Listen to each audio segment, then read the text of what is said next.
originally created with the goal of telling a complete and factual version of a story which occurred over 100 years ago, in a town not unlike thousands of others across the nation, for a people tethered to their home and dedicated to reconstructing what once was.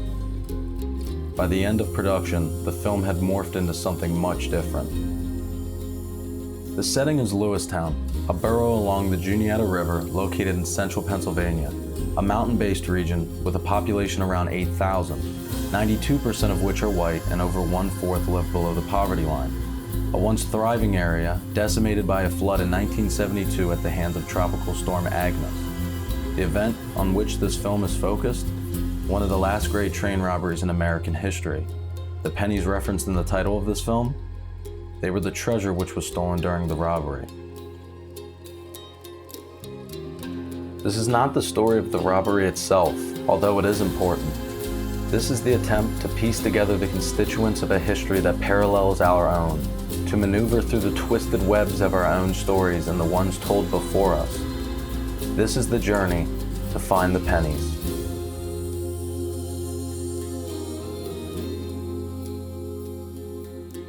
Lewistown historically was the most important community along the Juniata River, between its mouth at Duncannon and Hollidaysburg. It was largely because it was a center of commerce where a lot of the commerce heading eastward would funnel into Lewistown and then have to pass through the Lewistown Narrows. And the Narrows, historically, was the gateway to Mifflin County. It was really the only way by water or by earlier Indian trails, followed by wagon trails, that allowed the first settlers to move into our area. It also is the location of the Pennsylvania Canal later in the 1840s, which brought commerce and industry to Mifflin County. The Narrows also had the railroad then eventually that came through in the late 1840s and early 50s. And because of the valley opening up west of Lewistown, things traveling eastward from the north and from the west often had to come down to the single point of Lewistown in order to pass through down through the Narrows. And so that was a major constriction point on these transportation corridors, where they all have to hug through 7 miles of basically 2 mountains and a river in between. Also, the Narrows has, over time, been the location of legends and stories that go back to Indian times. The famous song from the 1850s, "The Blue Juniata," was inspired Mrs. Sullivan to write that song, her traveling through this wild wilderness of the mountains. It was an area that was basically 7 miles with nobody living in it, very remote, very wild at the time. These were excellent hideouts for the bandits who could rob and then easily slip away before anyone could summon help and get law enforcement out after them. We mentioned earlier, or briefly talked about Robert Lewis, who had a life of crime as a highwayman, not as a railroad robber, but who himself was picked up in the Lewistown Narrows, was brought to the Mifflin County Jail. This was in 1819. Broke away from the Mifflin County Sheriff. A pistol was pushed in the sheriff's chest that misfired, and he escaped, but eventually was captured over the mountain in Center County. Yeah, Davy Lewis was a noted highwayman in Pennsylvania, but he's about a century before the train robbery. But he was known as the Robin Hood of Pennsylvania. Much like the Robin Hood stories, he was noted for robbing from the government and giving to the poor locally. And although that did not mean he didn't occasionally rob a wealthy person as well. A good illustration of this is a famous story about him where you heard about this widow who supposedly had money. Well, he went to her house posing as a priest, seeking a donation to hopefully get her into her money stash and to rob her. But when he knocked on the door and she answered, she was in tears, and he started to talk to her, And she said, "Do you see that man coming up the road behind you?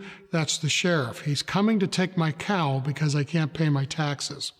And I don't know what I'm going to do without my cow to sell the milk and such." Well, Davy asked her, "How much do you need?" And she told him what it was. Say it was like $20 or something like that. And so he gave her the money to pay the taxes. And before he left, he says, "Now, you don't tell that gentleman I was here." So he goes off and disappears. The sheriff comes to the door. She pays the taxes and satisfies it. The sheriff leaves, goes back down the road. Guess who's there to meet him? Davy Lewis, who robs him back of his money, and then he even made out a profit that day because he took other money that the sheriff had as well.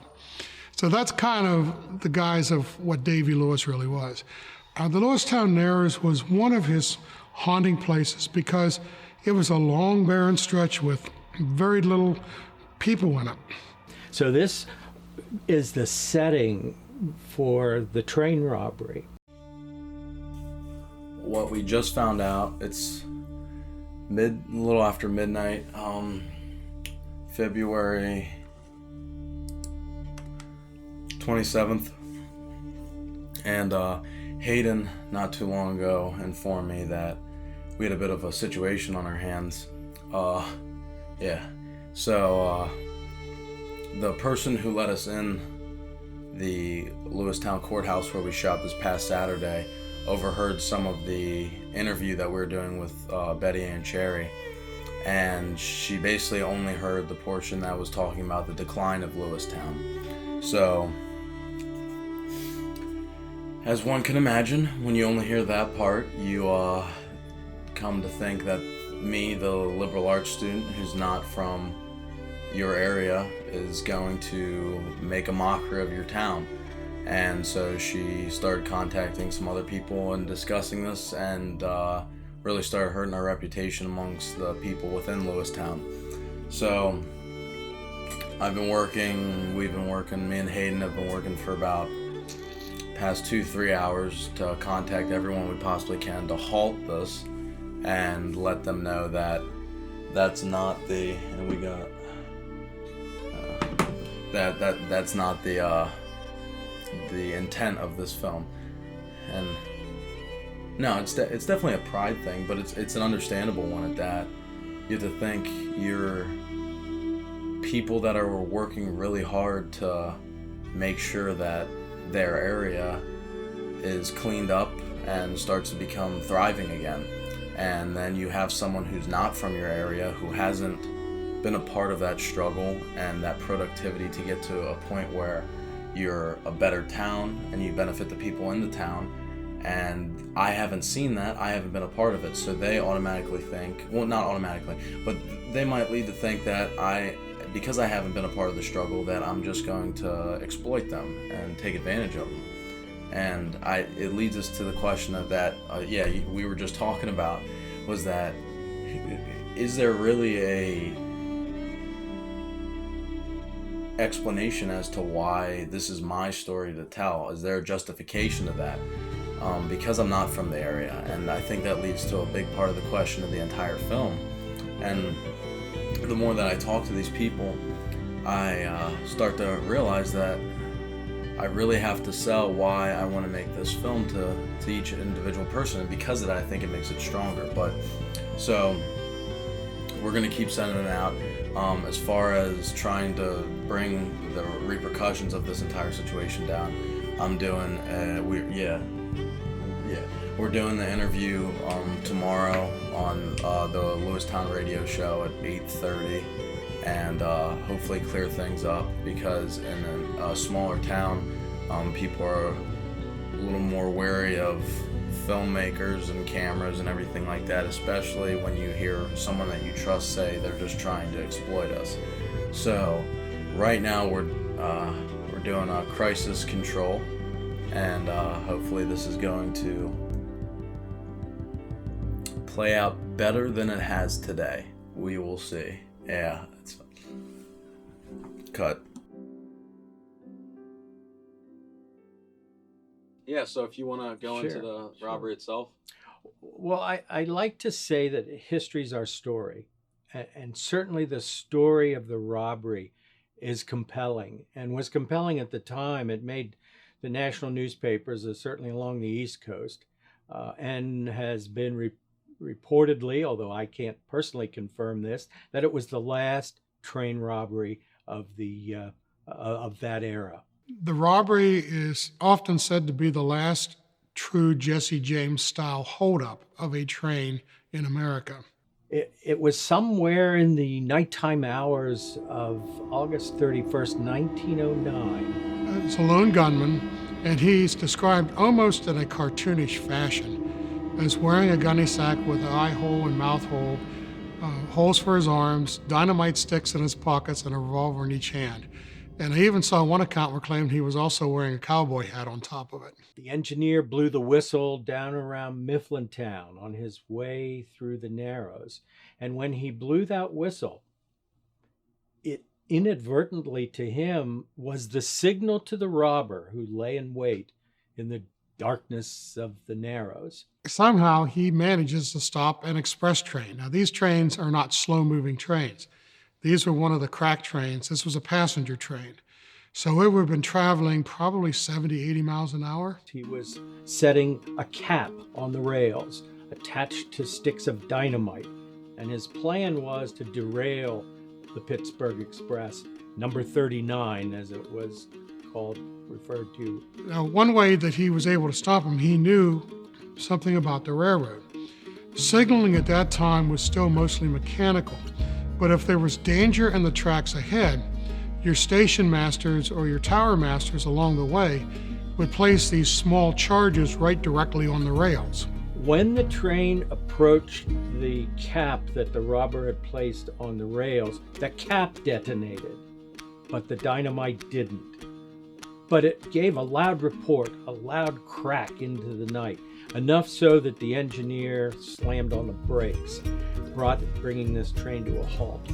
The crew scrambled around, what's going on? But once he got it stopped, he very quickly got into the engine and got the fireman and the engineer off the train. From the back of the train, the conductor rushed forward to see why the train was stopping. And he was accidentally shot in the hand, to which the robber apologized.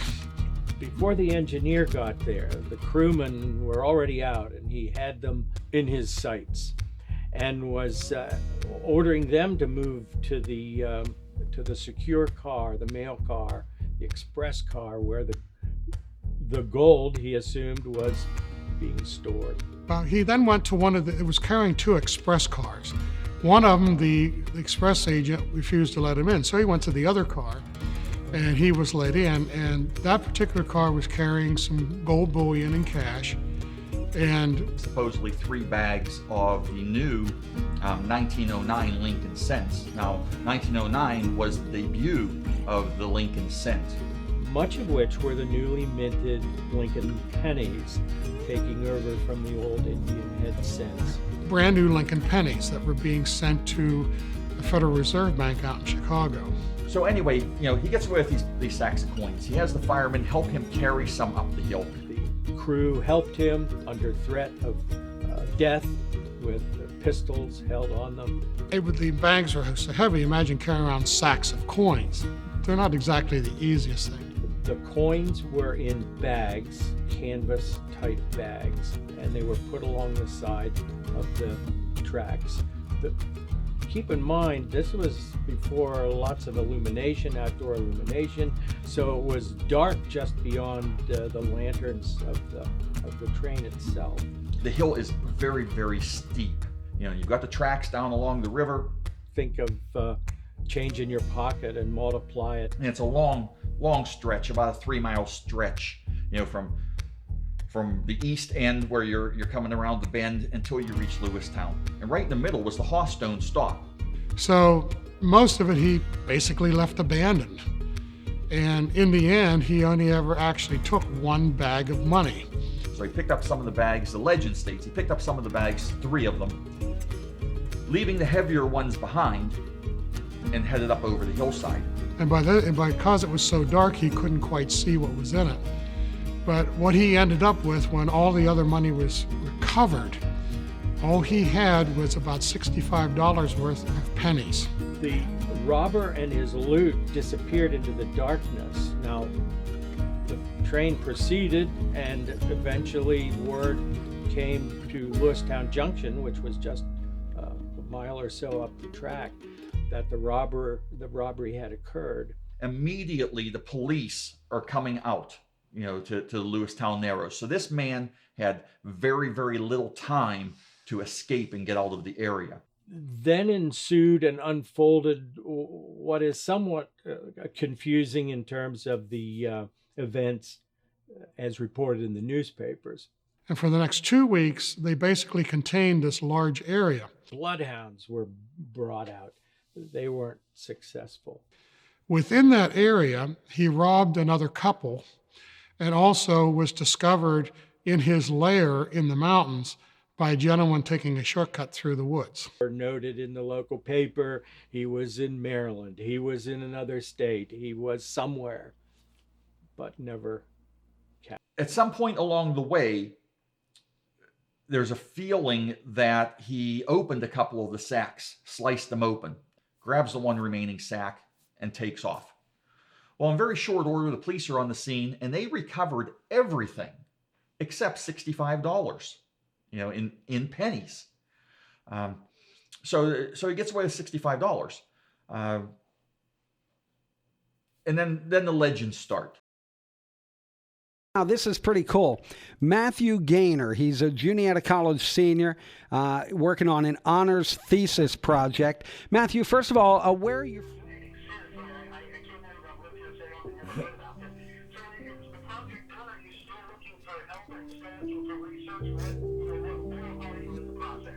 Yeah, so we're in production. We just started production this past weekend, and what we're doing is a large portion of the film is dedicated to recreating it through historical accounts and first-hand accounts.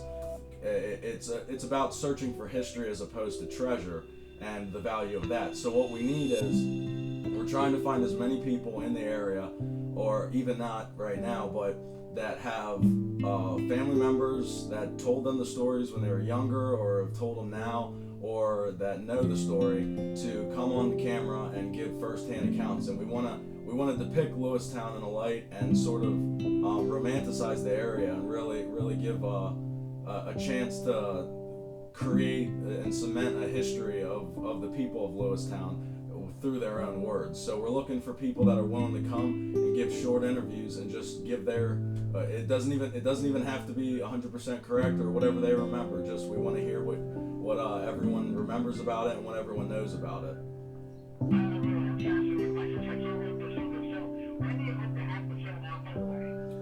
So we'll it'll be around May, middle of May. I'll say that it'll be completed. It'll be a feature-length documentary, and I really want to show it somewhere in Lewistown and make it an event for the area as well. Very cool. I'll tell you what, we're going to have this entire interview on our Murph Radio Facebook page, so anyone can listen again, see exactly what it is you're looking for. And we'll also have your contact information, Matthew, on there. So if anybody wants to reach out, maybe come on camera, talk about what they know. Maybe they heard something from the grandparents. Have some old clippings laying around, however they can help. We'll have all this on the Murph Radio Facebook page in just a bit. Matthew, it's been a real pleasure. Thanks for checking in today.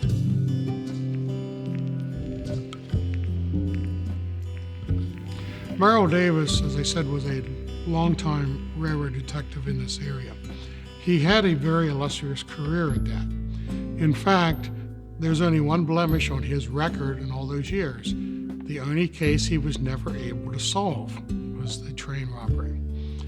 Now, back at the time of the robbery, there were a lot of stories afloat. My grandmother used to tell one about they brought in these tracking dogs to try to track them, but that every time they released the dogs, they all ran to Davis. Now, that could imply that Davis may have had something to do with it, but it doesn't really. Police procedures back then were not as refined as they are today. For one thing, today it's very important to have what's called the chain of evidence, to make sure you keep things and minimize impacts on that evidence. Well, back then they really didn't practice that to any great extent. And a good example was found in the robbery. When they discovered the gunny sack and such, everybody and their brother down there handled it. Must have been 100 people that handled it before they even let the dogs sniff it. So it destroyed any true evidence that the dogs may have been able to get a scent off of the robber to actually track him. And Davis naturally been one of those who would have handled it.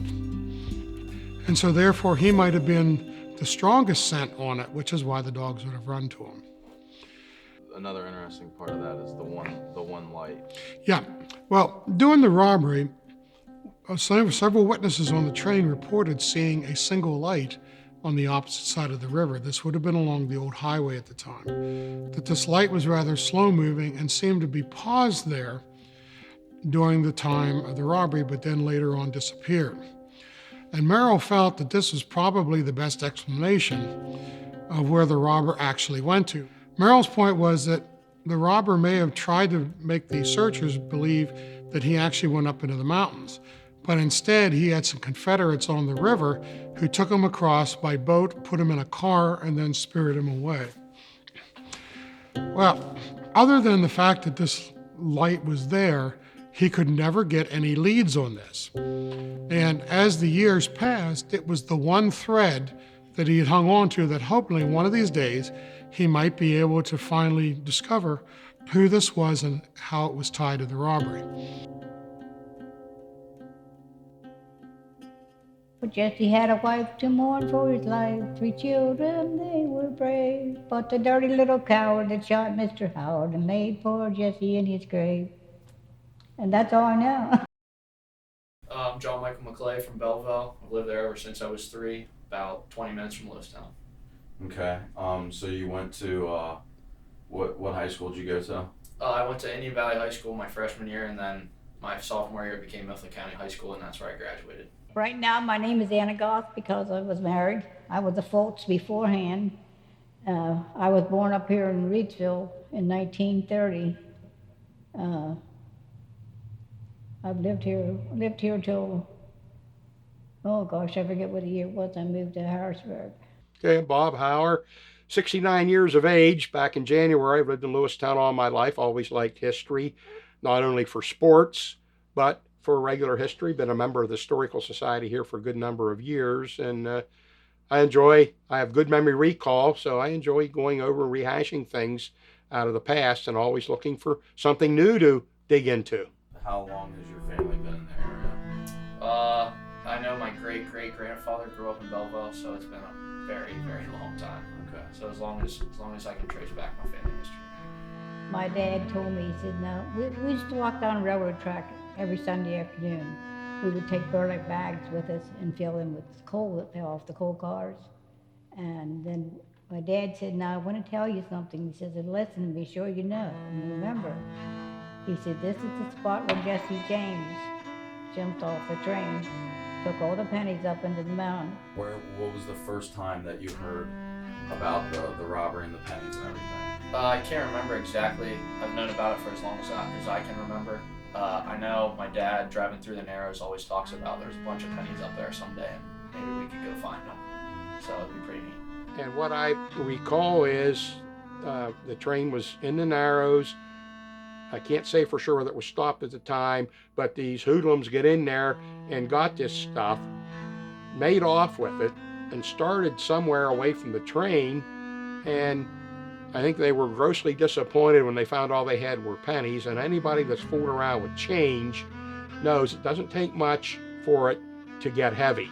And I think they were disappointed in either, I don't know if they took some and left some there, but I can recall it being found in 1954 from the stories, and all of a sudden there it was, and I think the guys that took it were somewhat disappointed. At first he couldn't carry them all, they were too heavy.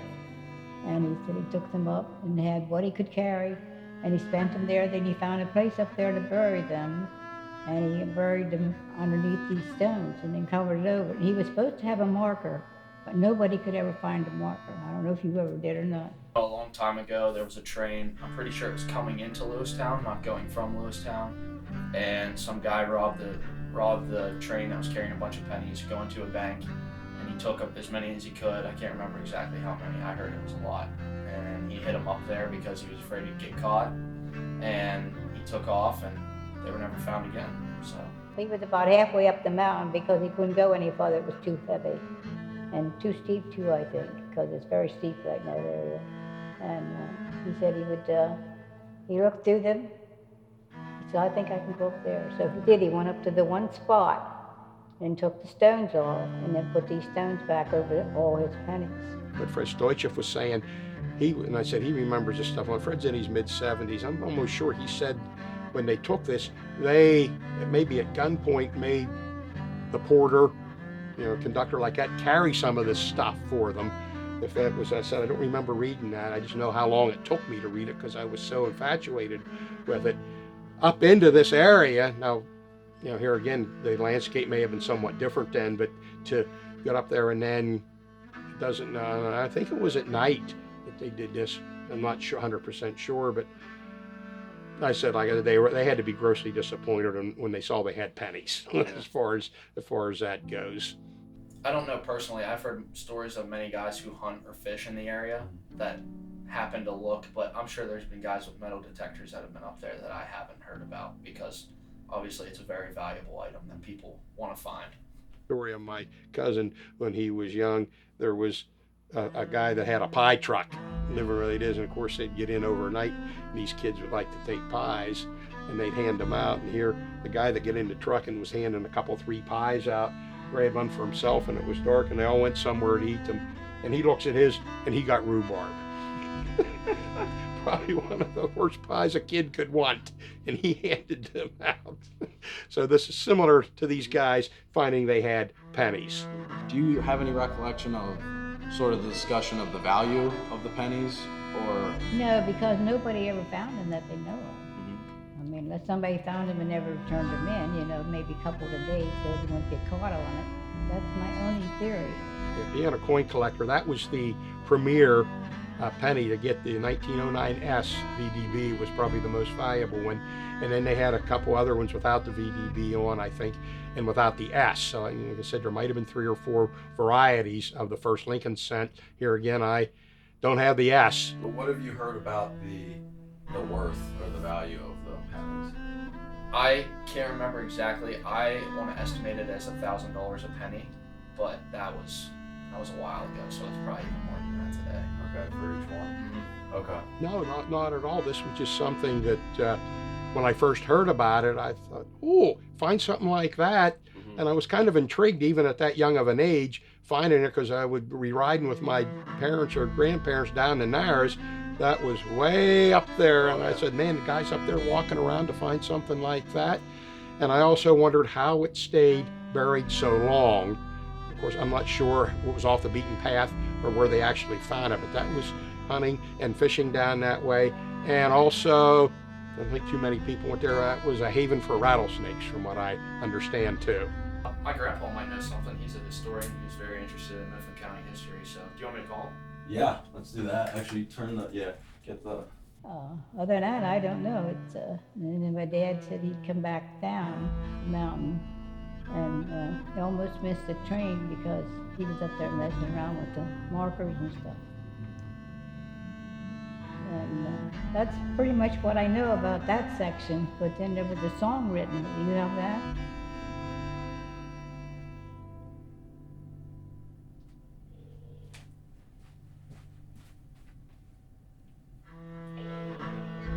Can you hear it, Sean? Yeah. Hey, Grandpa, how are you? I'm fine. You? Pretty good. Hey, my buddy here has some questions for you about the Hostone train robbery. Okay, like I said, I was just a little twerp in 1908. Back then, a penny bought a lot. A couple pennies would buy a lot back then. On the nice thing on the microfilm of these newspapers and things like that, and you see how much a single copy, 3 cents or something like that. And then you see it bought a lot more back then. I think I remember 26 cents bought you a week of Sentinels Monday to Saturday back in the mid to late 50s. I remember the newspaper boy coming around and collecting. We had a card he would punch, and we pay him 26 cents for 6 issues. So you know about what that was. So And Penny bought a little more then. But still, they had to be disappointed, only getting those. I've always heard that a lot of it was pure myth, that it just was in somebody's imagination. But After I found that out, every time I'd get on the Narrows, if I'd be riding with somebody, I'd be looking up there, wondering where this spot was and how high that was to get there. I know that they found some of the money. They didn't find it all. There's rumors about the ghost of the robber still haunting that area. There's talk about a light being seen somewhere. I think that might have been on the other side of the river. I remember coming up that way years ago with a guy. We were visiting a fella in Juniata County before Christmas, and we came up that side of the river, and I remember he had a truck so we could lean over, and I remember him saying down there is where the little bit left of where they used to get for the steam, things like that. They used to get water, and there was still a little bit of what remained there. And I thought, well, maybe that was where, but that was, at least a mile before you got to Houston. At least I think it was. I think that's probably the brook. There were supposedly some pennies found much later, many years later by hunters, I guess. And, that would be easy to fake that. So, I don't know. I don't know what's true and what isn't true. If you're uncovering the fact of it, you need to write a book.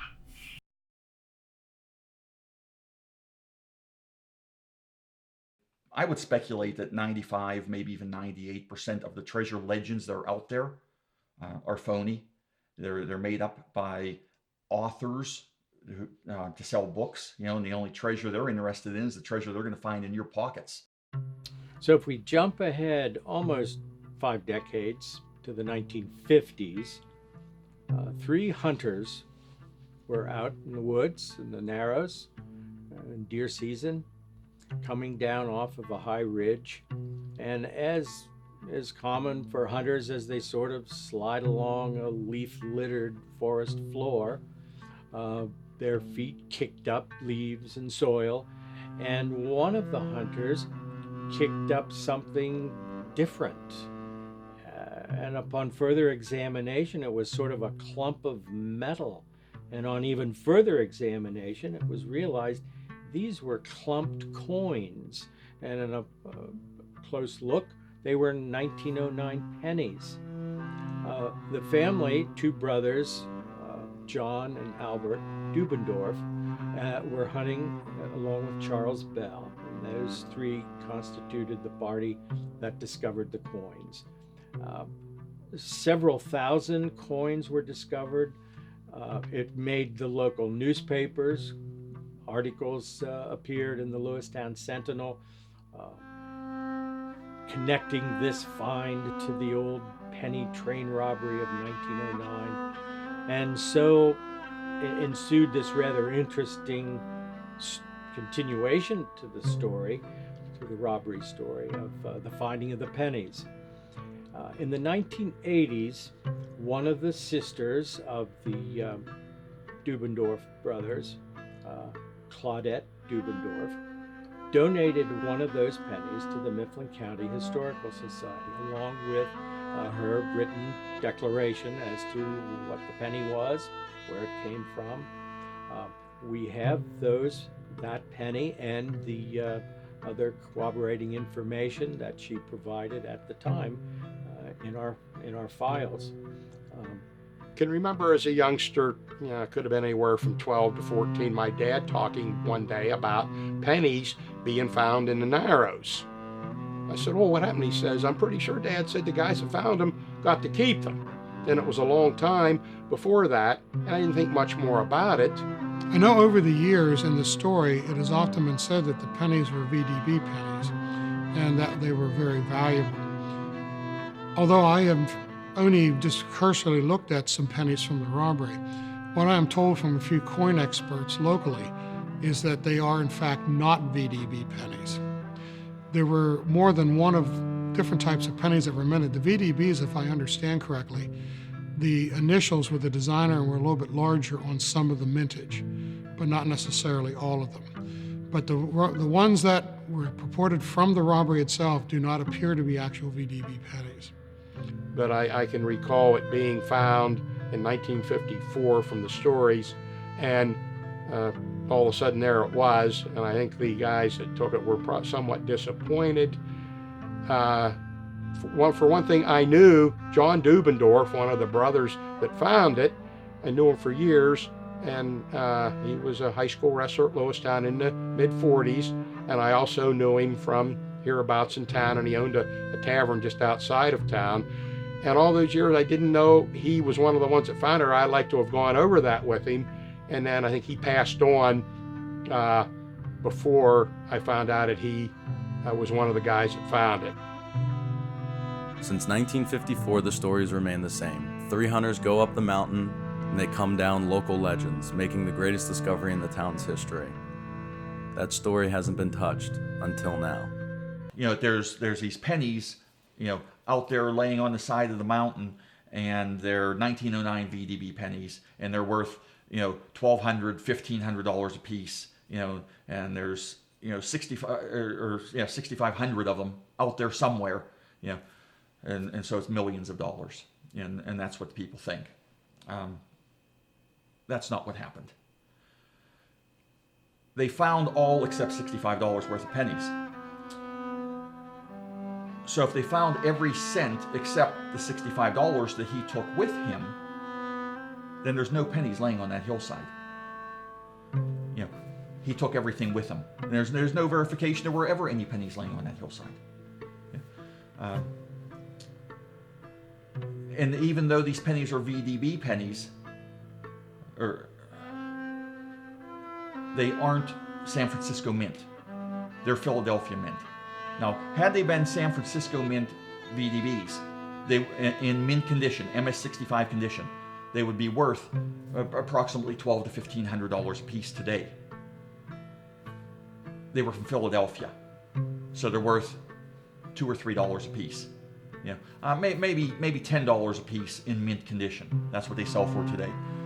And I mean, you'll notice, you know, I mean, I give these things away, and you'll see here that one's a VDB, one's a standard P without the VDB, and one's a 1909 Indian head.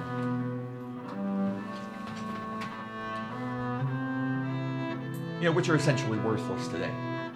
You know, and I'll guarantee, I'll tell you one thing: if I thought that there was $1 million or $2 million in pennies laying on that hillside, I've got the ability to put 30 guys with metal detectors in the field. You think I'd be sitting here? Talking about you finding the pennies. That exactly. Yeah, one of the coin experts that I know, he was a good family friend. He explained it this way. You know, the VDB could come in because a VDB penny has more value than a non-VDB penny of the same year, 1909. So, you also already have value added to it being a VDB penny. And then you add to it that it was, quote, a penny from the robbery. That's going to supposedly add even more value to it. But in essence, how are you really going to know that that is actually a penny from the robbery? You know, there's really no way to identify it. You're basically going on someone's word that, yes, this is a penny from the robbery. But it's not saying anyone in the story is, but it is a possibility, and even law enforcement would have to look at this if they were looking at it forensically, that somebody could be trying to palm off a penny as being from the robbery just to add value to it, to sell it at a much higher price. So it really is, even as such, finding a sack of pennies on the mountain in the area of the robbery, and even being 1909 pennies, more likely than not that they are actually robbery pennies. But that's not to say, you can't totally dismiss that somebody didn't take a bunch of old pennies up there to do that, let them lay there for a few years in order to make it appear that they came from the robbery too. So, and again, I said this is not to disparage anybody else in the story, but just to illustrate that it's almost impossible to prove that any particular penny is actually a robbery penny. As the Historical Society, we frequently get questions about the values of things. And that question, the value of these pennies, comes up from time to time, and we pretty much aren't in the evaluation business. As to whether they were the pennies from the robbery, I don't have a real strong opinion either way, but if we base our thoughts on what's in the record, what's in the historical record,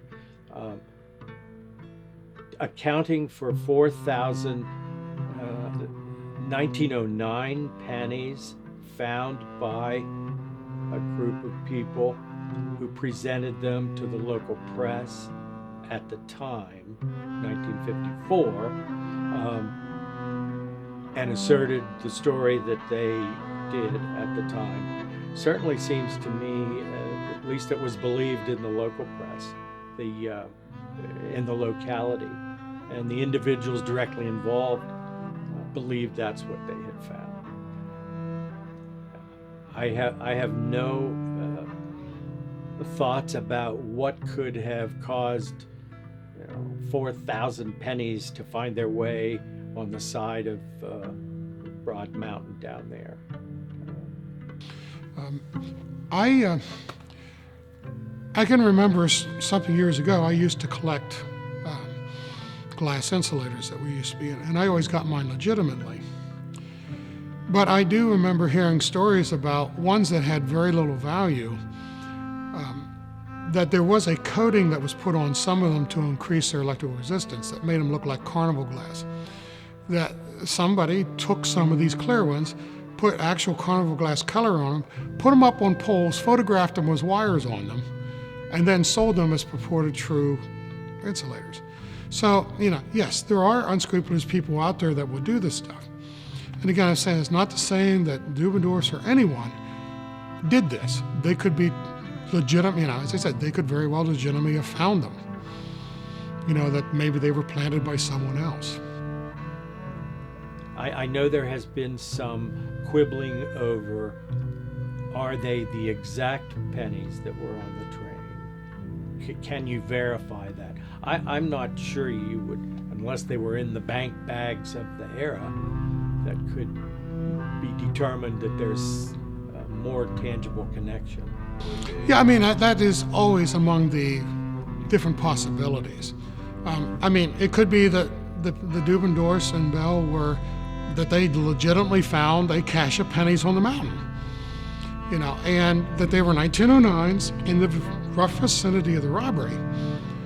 That could very well be pennies from the robbery. But as I said again, who's to say somebody else didn't take those pennies up here years earlier and bury them in order to, and then the intent was they were going to return years later to find them. Maybe they died or something happened, or maybe they lost them, couldn't find them again. Now we see the dilemma. Up until this point, the film was designed to retell the robbery and find the buried pennies. But now we begin to ask, were there ever any pennies on that hill? And if there weren't, then what did those hunters find? But before we dive into that, who exactly is the man who brought this to our attention?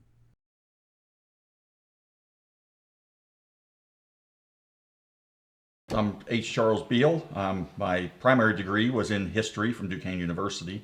I followed that up with secondary certifications from Tel Aviv University in biblical archaeology, from Emory in Nubian archaeology, from Brown University in archaeology, as well as certifications from the Department of Interior and Museum Curation, and those such things. I run the Treasure Illustrated website, which is the second largest treasure hunting website on the internet. We garner about 3 million hits per month, from our members on there. Yeah, I've been involved with treasure hunting all my life. From the time I was a young child, and I grew up very, very poor. Even at that point, we were considered dirt floor poor. Our house, the basement of our house was dirt, and that's where the bathroom was. So, I didn't come from a family with privilege giving me money. If I wanted money, I had to go earn it, or find it or whatever.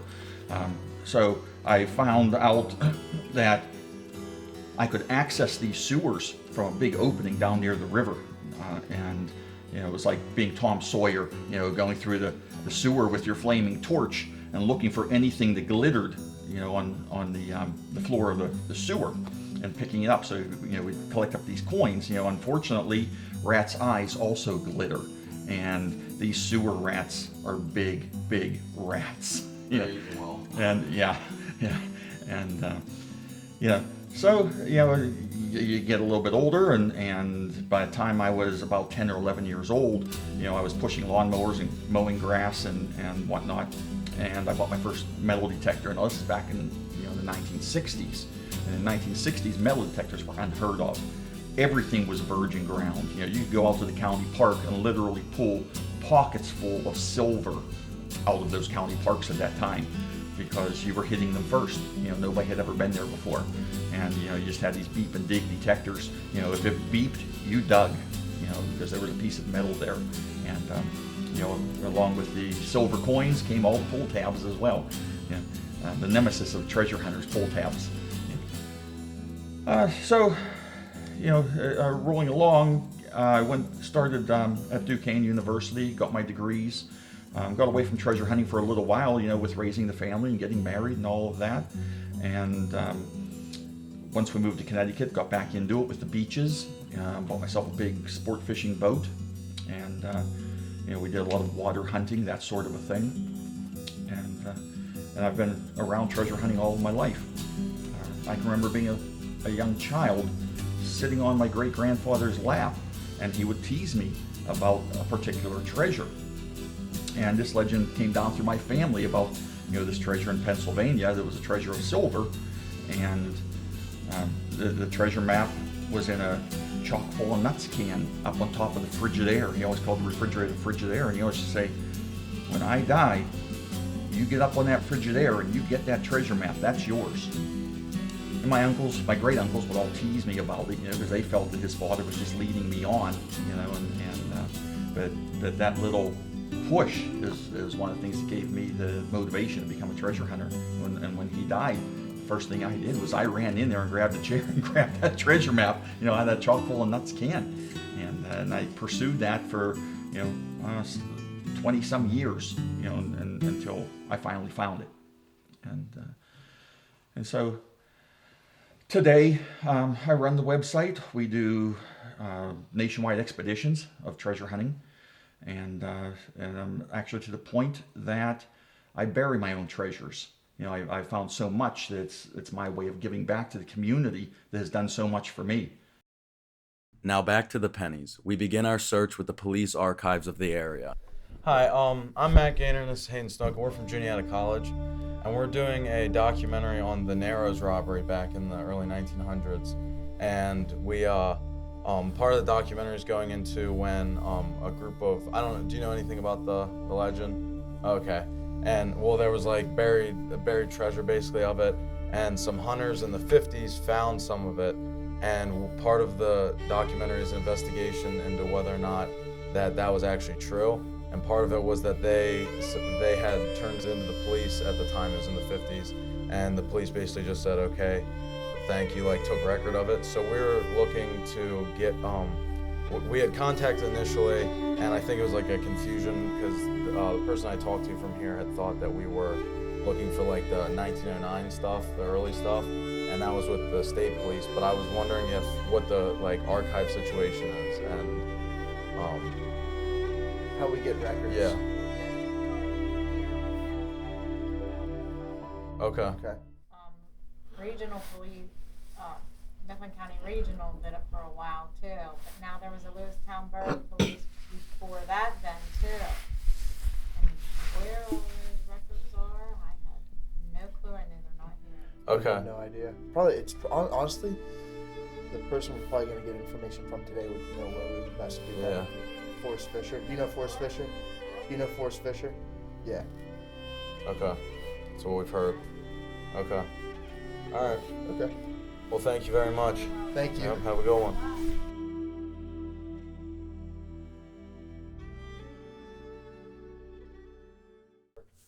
So we called the Lewistown Police Department, and they do not have any records on site currently, and they also don't think that it was within their jurisdiction, which I don't know. But they directed us towards the Pennsylvania State Police Office, so that's what we're gonna I'm calling in right now to file a right to know request to see if we can get the records for when the Dubendorfs came with the pennies in the 50s. So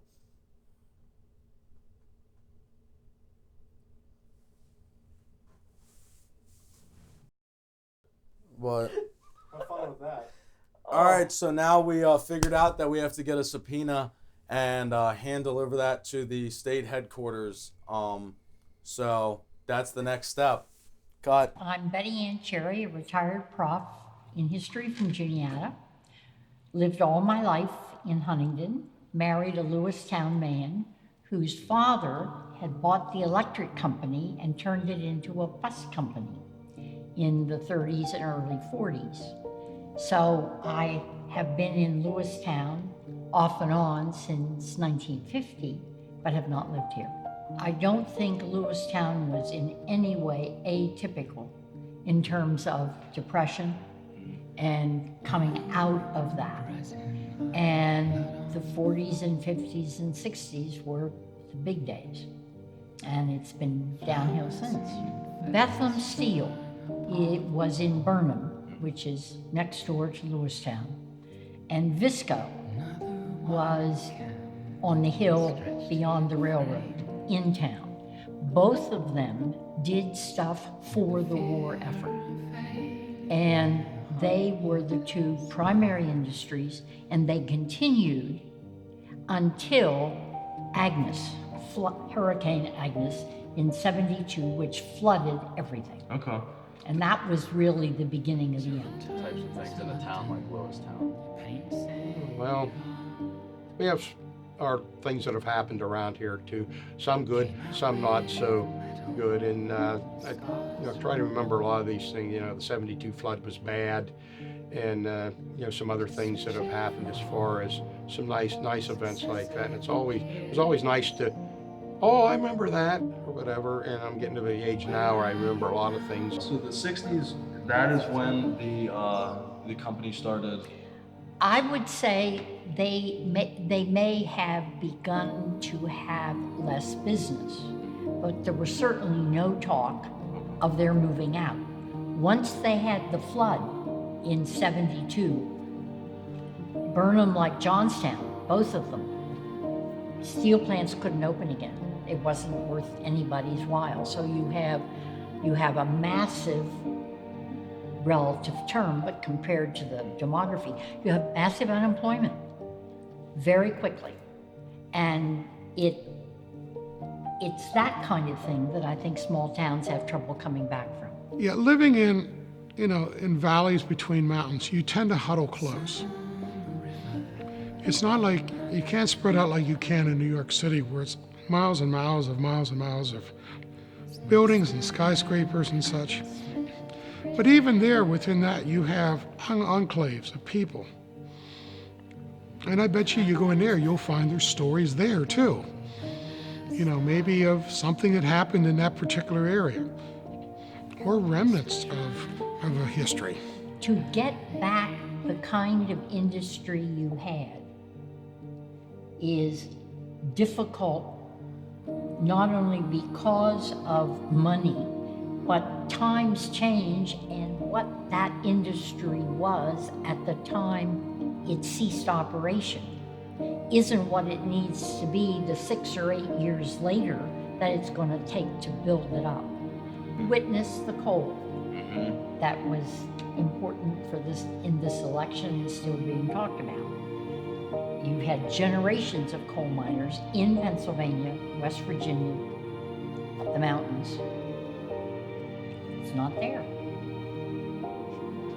And it's hard. That's another thing I remember was Hawstone burning. I think that was in 62. Come up my grandparents were from Juniata County originally, and we used to go up and down there to visit his family. I can remember coming back one night in the smoldering of the houses that went then, and that just took a lot of that area out. So that was another thing that hit that wasn't a very nice situation. I watched my husband redo for his mom, who was running the bus company. His father was killed in an accident in the 50s, and he would have to redo the bus schedule as the schedule of the workers at Visco and in Burnham changed. And there were less and less and less of them. You know, in The Wizard of Oz, you know, the final line of it, there's no place like home. Even people move away, they often have that nostalgic draw back to their place of origin. Yeah, it's, you know, maybe they say, oh, I hate that place or something like that, but they still retain a bit of nostalgia, even they won't always admit it. And stories help to connect us to the place. It gives us a sense of place. Just like right now, we're filming in the Embassy Theater. There was a storied place in Lewistown's history, you know, and we want it to be again. Because again, it's that tie to the past that carries us to the future.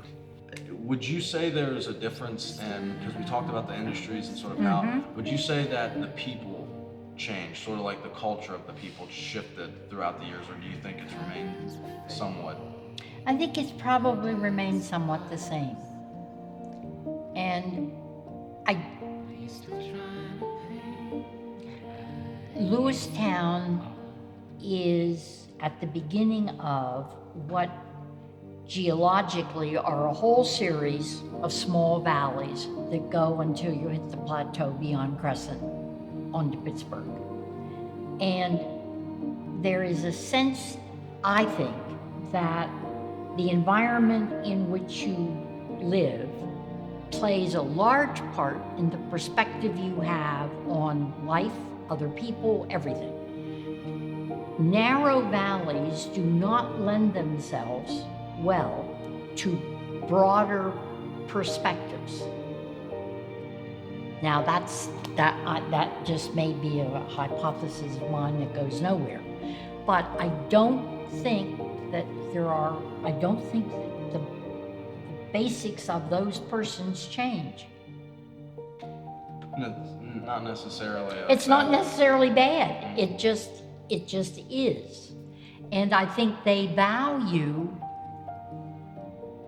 are more likely to value that which their ancestors did than they are to be open to alternate values that come in. Okay, so basically at this point we are scrambling, trying to get some people that were involved in it to talk, and we're sort of hitting basically a blockade, and we're sort of in the midst of the group of people that really don't want to talk to us, and we would really, really like them to come in and tell their side of the story. And I don't know if it's like word going around, it's something along those lines. And actually, we did have. Hey, Hayden, come down here real quick.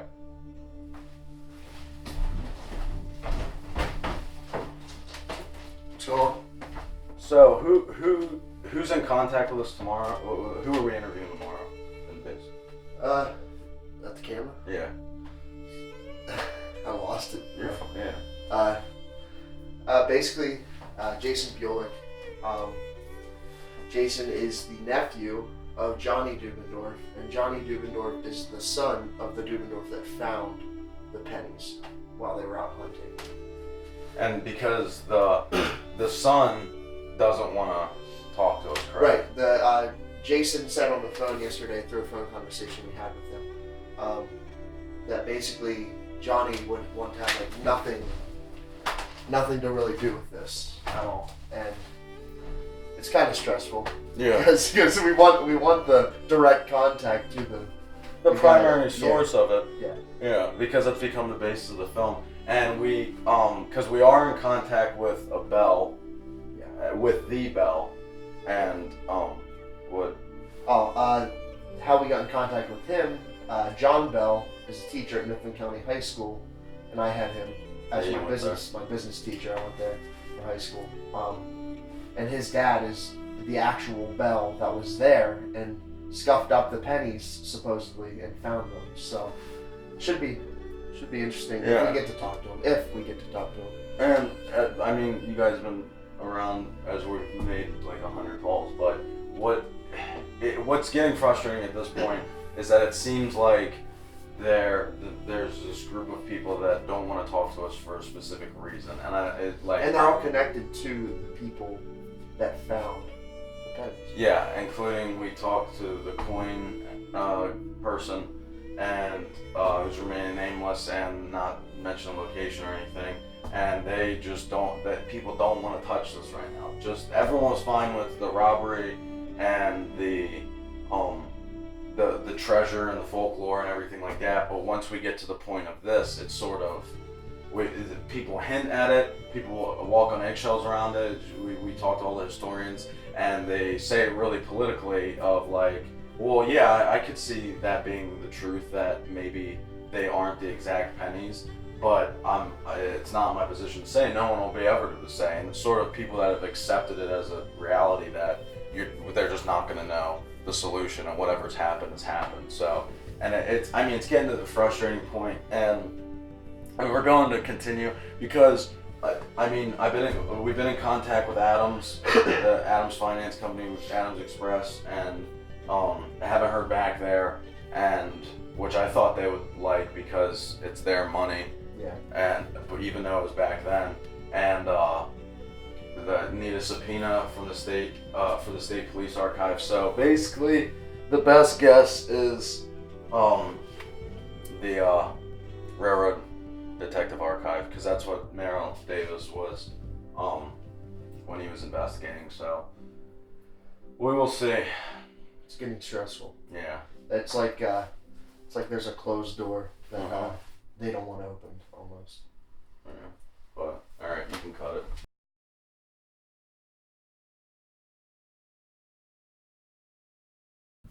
My name's Jason Bielik. My grandfather, John Dupendorf, was among some of the guys that found the pennies from the robbery of 1909. And they found them during a hunting season of 1954, I think it was. You're from Lewistown? I'm originally from Lewistown. Now I live in Red Lion, but most of my family's still up here in Lewistown. Cool. The robbery I didn't know a whole lot about. The only stories that I really heard about was my grandfather, John. You know, he told me about the pennies they found. It was Charlie Bell and my Uncle Bear, which is Albert Dupendorf. He's a big game hunter from out west. He lived out west, and he came in for the holidays, and they wanted to go hunting. So they went up over Hawstone Mountain. Well, anybody who's been up over Hawstone Mountain before knows that it's a very steep mountain, and you got to go through the valleys to hunt it. So what I know of it is Albert shot a deer up there, a buck, and basically they were dragging it down out of the mountain. And my grandfather's story from John, was that they found the pennies in an old tree stump. And that was rotten. It was cut low to the ground or whatever from somebody logging it. And they dragged the deer over the tree stump, and this tree stump collapsed. And then there was pennies in the middle of the forest. And then I heard again from another uncle that the pennies were actually under the moss, in the mountain. And that when they dragged the deer across the moss, and then there was pennies, and they were wondering why pennies are in the middle of a forest, And the more they dug, the more they found, and then they found the sack or whatever that they were carried in. But obviously it was deteriorated to basically nothing, And they found some 38 shells, I believe. Like 3 or 4 38 shells from a handgun. But they filled up their pockets as much as they could, and then they took their deer and went back into Lewistown and gathered some bags or whatever and went back up and gathered, obviously the next day, and gathered as much as they could, they could find. And that's where my story leaves off. Are people telling each other? Do people still talk about it when you were growing up? A little bit. It was talked about, but not early. I mean, it was kind of a hush-hush kind of thing, and they didn't want anybody going up looking for more coins, and they didn't want to give out where the location was. They wanted to die with these three, basically. But, you know, it's been brought to light here. I think there was a story right in 2009 I was reading about it.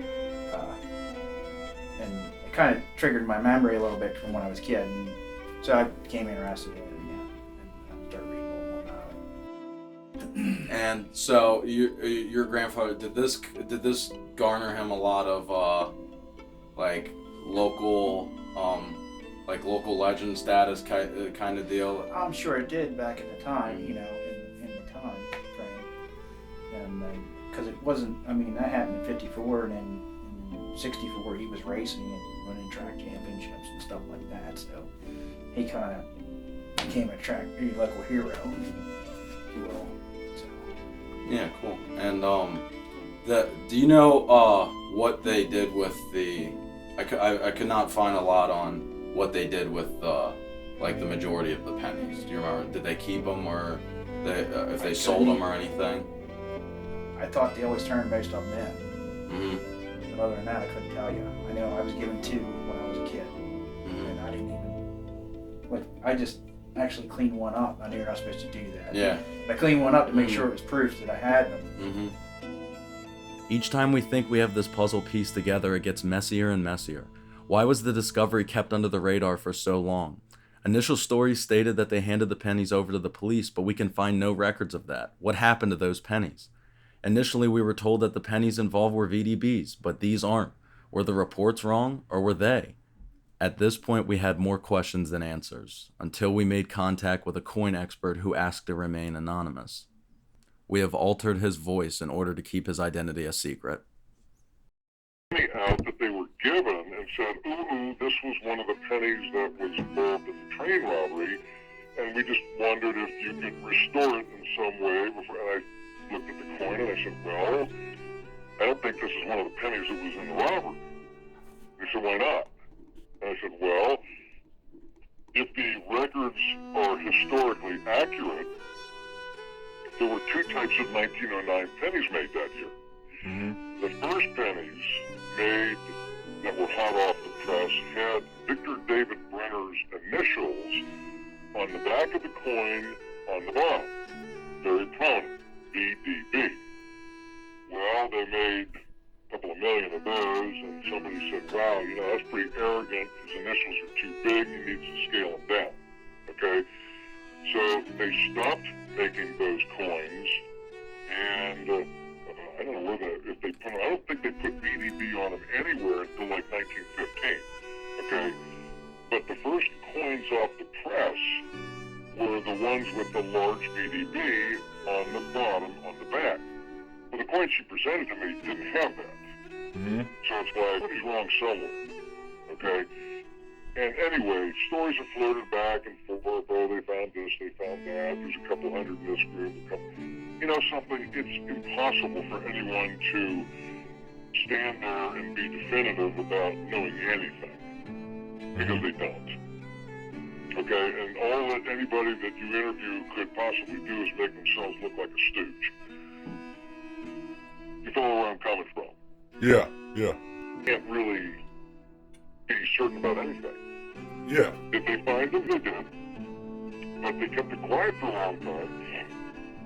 And I haven't really seen any major group of anything. I've heard stories, well, I got a couple hundred of them. Well, yeah, I got a couple hundred from...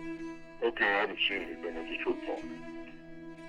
Yeah. Because that's been a focus of the film, is sort of trying to add some clarity to that whole situation. And with that, because in 30 years of hearing stories about it, I have no clarity to offer. Yeah. No, we're trying to do is see if there's official record from back then that was archived that said that they were in fact VDBs. Well, if they were the brand new and just off the press, they had to have been. Mm-hmm. But then, okay, brand new and 4 months into the minting, maybe they didn't know the difference between that and hot off the press. Okay? And do you have anything out there for that long, 40 years, in a canvas sack with snow and rain and everything else? And very little is ever going to survive that. That would be a surprise. Yeah. Especially This is the first time that I've heard that there is controversy around it. Well, you know, I mean, everybody else is like, well, what do they care? Oh, yeah, well, they found it. Well, you know, I mean, I don't know these people. Maybe they're crazy. Maybe they like to shoot people that, you know, would screw with their story. You know, who knows? It's a lot easier just to say, oh, yeah, that's probably true. Then they walk away unscathed. I don't know. Yeah. But basically, I'm saying I don't know, and, you know, what can you say to that? Yeah, definitely. Finally, through a last-ditch effort, we had one of the hunters, Charles Bell. We scrambled together to get the interview at his house because right in front of us, we had a chance to make sense of this entire mystery. All right. Once again, thanks for having us in and being willing to tell your story. If you want to start with just sort of introducing yourself, and we're just going to basically just a conversation between you and me, and that the cameras aren't even there, basically. But introduce yourself, name, where you grew up, where you reside, everything like that. Well, I grew up in the country, down 522, near Alpharetta, a little town. So I went to school there, and then from there we went to Lewistown High School. I was hunting with my brother-in-law, and his brother. It was in December 15th, 1954, and it was the last, actually it was on Saturday. It was the last day of buck season, I recall. And we were at Hawstone Mountain, real rough mountains to come up. And going up the mountain, we hunted from the bottom all the way up to the top, and then coming back down. When I was up there, I shot a nice big buck, and bringing him down the mountain, it was in a hollow, and through coming down that hollow, the deer would get stuck among the rocks. It was hard to pull. My brother-in-law wasn't too big. I was carrying the guns, and he was pulling the deer. Got hung up in the rocks, so we switched around. I decided I'd drag the deer, and he could carry their firearms. But we moved from the center, from the hollow, up out of where the rocks was, up to where it wasn't so rocky, and it made it easier to drag.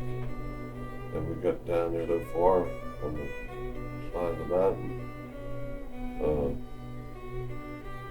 to stop every now and then and take a break. And I said, let's stop, take a break, and I happened to look down. There was a place where we stopped, and I said to John, I said, gee whiz, there lay some pennies. And he reached down, picked them up, picked a penny or so up, and he said, well, it is a penny. I said, well, yeah, that's what it looked like. It looked like a penny.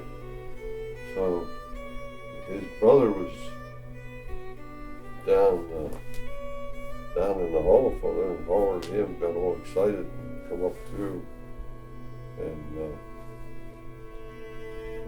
look at the pennies there. They're just on top of the ground. There was a bunch of them kind of scattered out a little bit.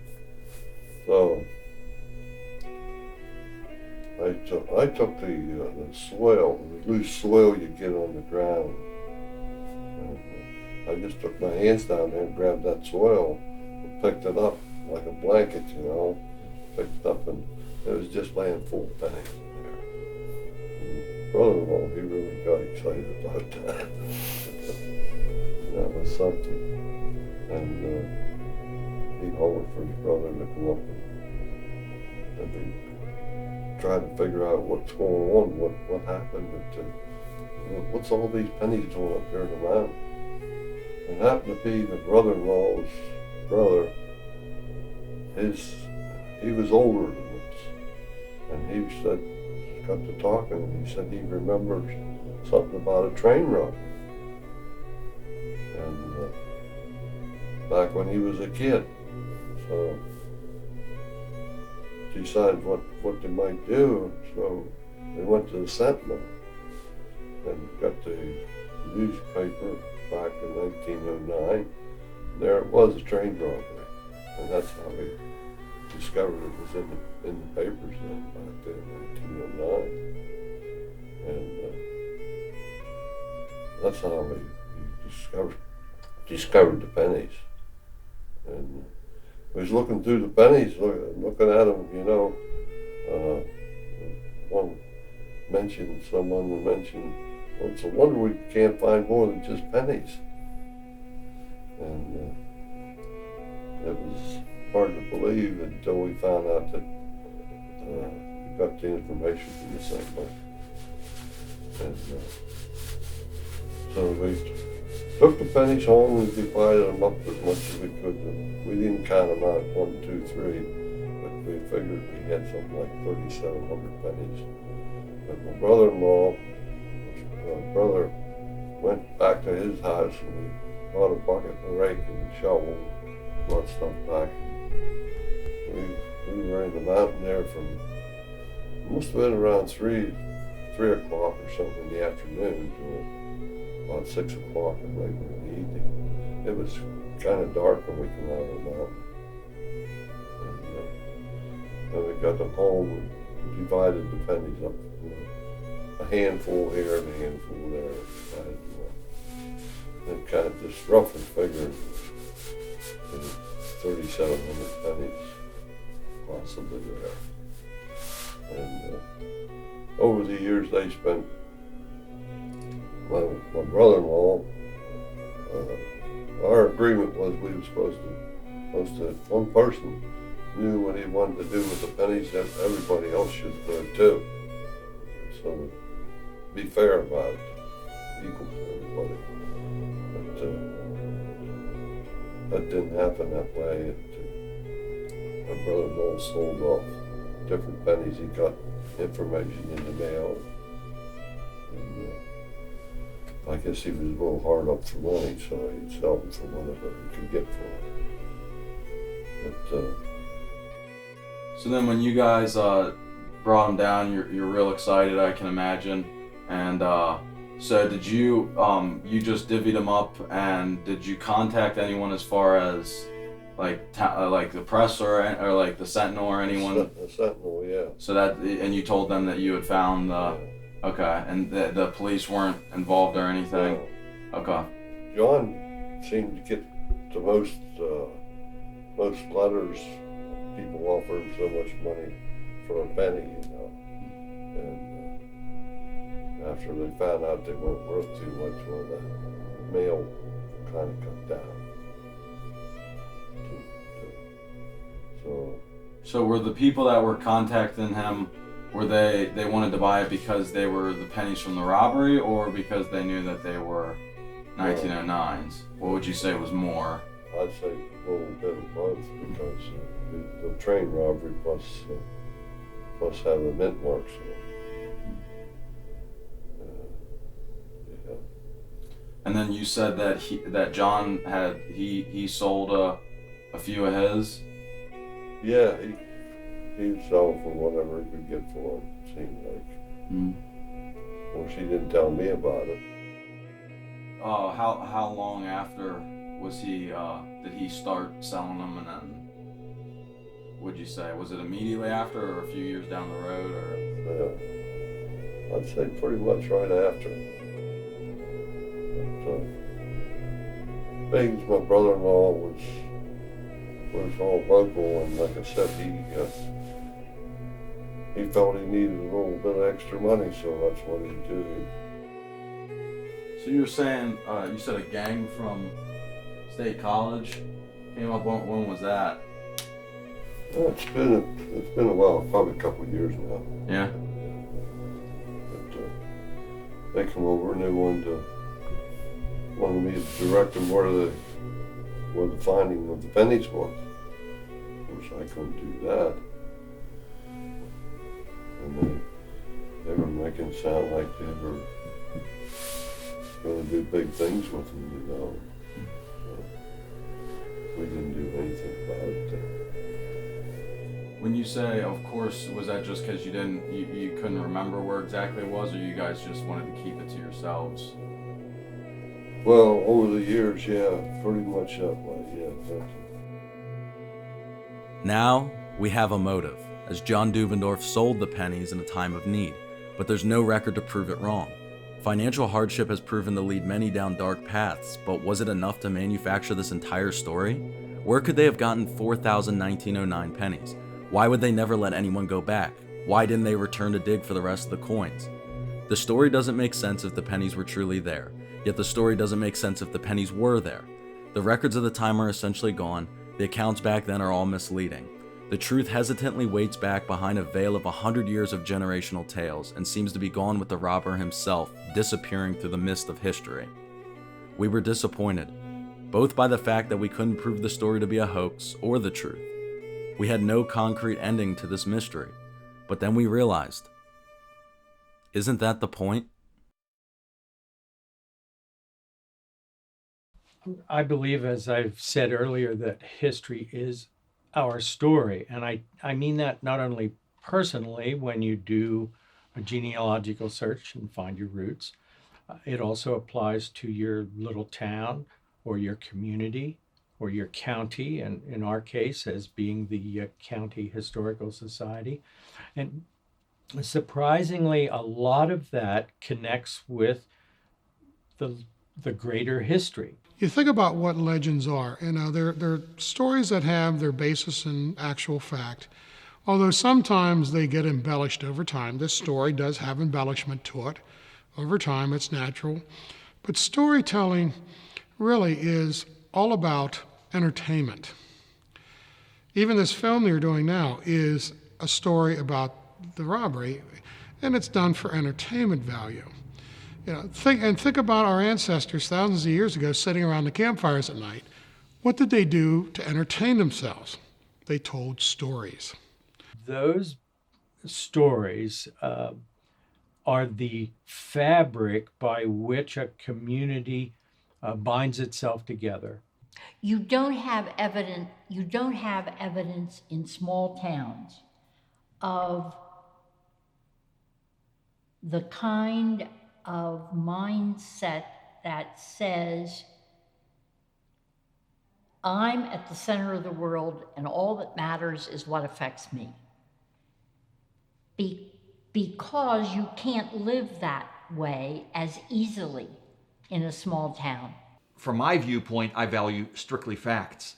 I would rather hear the truth about history, rather than somebody's glossy understanding of it, or a rewrite of it to make an historical character look more important than they actually were. If the guy would have been caught, convicted, sent to jail, so what? Just another, crime thing. But I said, the fact that the train crews talk about it, that a president stopped here to see the site, and the stories, they get recounted every so many years. I said, that's what it's all about. It's one of our local stories. And so we come forward and through all the decades and centuries, and our town today isn't what it was 50 years ago, 30 years ago.